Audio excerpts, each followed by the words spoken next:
The substance is a visceral experience. You cannot undo it. It is cruel. It is brutal. It is at times unbelievable, and yet you watch till the very end, hoping for resolution. Maybe for acceptance if you live in an ideal world, and maybe for closure if in a practical one. But what it really delivers is something else entirely. Deeply disturbing visuals of blood, gallons of it pouring in towards the climax. By then, it feels like everyone, including the two leads, Demi and Margaret Qualley, have had enough. But have they really, or have we as an audience really? The insatiable need for validation at every phase of life, the fear of loneliness in the shadow of fame, and the haunting question, who are you when your achievements fade away? These are some of the themes the substance forces us to confront. What truly stands out is the camera work. Unreal, voyeuristic. It is as if we, the viewers, are filming this grotesque transformation ourselves. The female body is made both detestable and desirable, framed in ways that unsettle and provoke. Close-ups linger on faces, on glasses of water, on food that looks anything but appetizing. And then there's the body. Sexualized, brutalized, stripped of its desirability, yet dissected in a way that turns this exposure into an act of defiance. Demi and Margaret Qualley crown the film's surreal theatrics with raw and haunting performances. They make the horror feel real, even when it spirals into the absurd.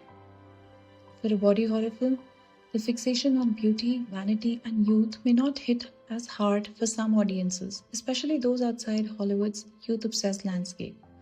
But the substance isn't just about relatability, it's about sensation. The detailing, the framing, the background score, they don't just enhance the horror, they magnify it.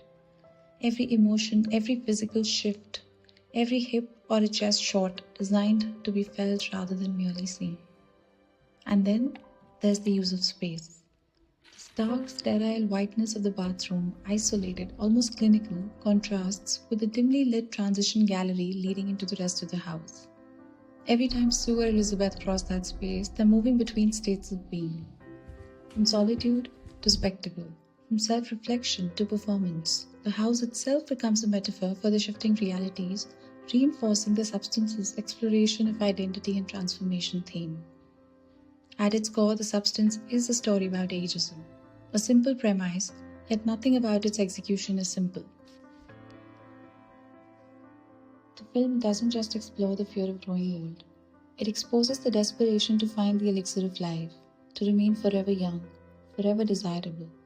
It peels back the layers of vanity and fear, revealing an obsession that has transcended time, culture, and now even the boundaries of body horror as a genre itself. In a way, the director's style feels reminiscent of Tarantino. But there's a key difference. While Tarantino's violence is often inflicted outward and onto others, the substance turns the violence inward, self-inflicted, yet cleverly framed to never fall into the territory of traditional self-harm. Because at its core, the film is about transformation. Both Sue and Elizabeth seek to become better versions of themselves. They chase perfection, and in that pursuit, they destroy themselves. For me, what lingers most about the substance is its cautionary tale of bodily acceptance. It is, in many ways, a modern-day Frankenstein, but instead of creating a new being, it turns self-destruction into the spectacle. 200 years after Frankenstein, we now have a cinematic warning, one that doesn't just reflect our fears of technology or science, but of our obsession with perfection itself. And maybe that's the real horror. This is what I thought about the film. Do let me know what are your thoughts on the substance in the comments below.